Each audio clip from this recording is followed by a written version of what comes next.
Inilah 5 jenis azab kubur. Semoga yang subscribe terhindar dari azab kubur. Bagi umat Islam, hakikat hidup di dunia adalah untuk mencari bekal kehidupan kelak di akhirat. Sebelum mencapai alam akhirat, maka manusia akan melewati fase di mana akan berada dalam alam kubur hingga kelak tiba di hari kebangkitan. Selama di alam kubur inilah manusia akan paham bahwa apa yang selama ini diceritakan dalam Al-Quran dan hadis Nabi tentang gambaran alam kubur adalah suatu kenyataan. Seperti bagaimana itu nikmat kubur, azab atau siksa kubur dan lain-lain. Tentunya setiap orang menginginkan kemudahan dalam melewati fase-fase tersebut dan terhindar dari siksa kubur. Untuk itu, mengenal lebih jauh tentang jenis azab kubur perlu kita ketahui. Agar pemahaman ini dapat menjadi gambaran bagaimana keadaan kita kelak saat berada di alam kubur. Dirangkum dari berbagai sumber, berikut 5 jenis azab kubur, yaitu 1.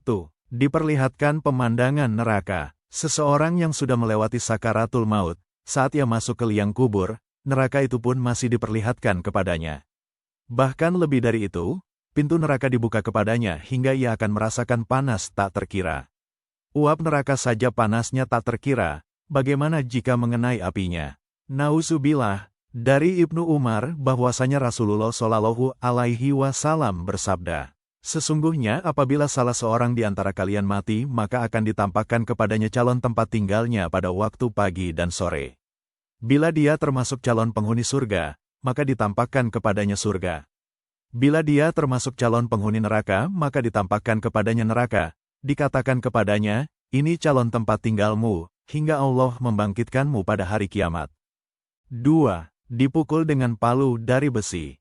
Dari Anas, dari Nabi Shallallahu Alaihi Wasallam bersabda, adapun orang kafir atau munafik, maka kedua malaikat tersebut bertanya kepadanya, apa jawabanmu tentang orang ini, Rasulullah?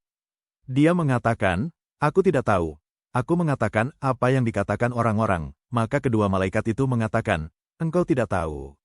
Engkau tidak membaca, kemudian ia dipukul dengan palu dari besi, tepat di wajahnya.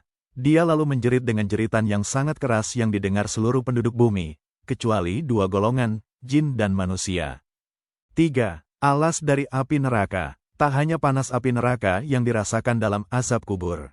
Bahkan alas tidur seorang yang dikenai azab terbuat dari api neraka. Masih bersambung dengan hadits sebelumnya, Allah berfirman kepada malaikat di alam kubur, gelarkanlah untuknya alas tidur dari api neraka. Hadis riwayat Ahmad, An-Nasai, Ibnu Majah dan Al-Hakim. 4. Disempitkan kuburnya hingga remuk tulang belulangnya. Kubur seorang yang durhaka pada Allah Ta'ala tidaklah sekadar menyempit hingga saling menempel tubuhnya.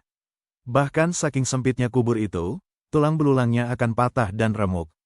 Lalu disempitkan kuburnya sampai tulang-tulang rusuknya berimpitan. Hadis riwayat Ahmad, An-Nasai, Ibnu Majah dan Al-Hakim. 5. Ditemani amalan buruk. Rasulullah mengabarkan tentang kondisi seorang kafir di alam kubur. Datanglah kepadanya seseorang yang jelek wajahnya, jelek pakaiannya, dan busuk baunya.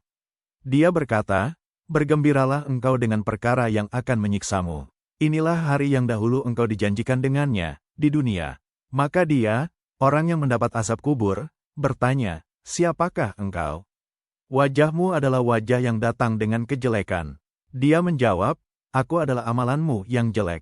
Maka dia, orang yang mendapat azab kubur, berkata, wahai Robku, jangan engkau datangkan hari kiamat, karena ia tahu kesudahannya adalah di neraka.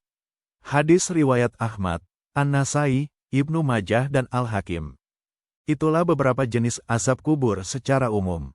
Masih banyak siksa lain yang diberikan secara khusus untuk pelaku dosa tertentu. Ini adalah siksaan khusus karena perbuatan maksiat yang dilakukan seseorang, di antaranya yakni dirobek mulutnya, dipecah kepalanya, disiksa di dalam tanur atau tungku api, dilempari batu, dicabik ular, dan lain sebagainya. Semoga Allah Ta'ala senantiasa membimbing kita, selalu dalam keadaan istiqomah untuk taat dan bertakwa kepada Allah dan memberikan ganjaran berupa surga dunia maupun surga akhirat kelak. Amin. Wallahu a'lam bishawab.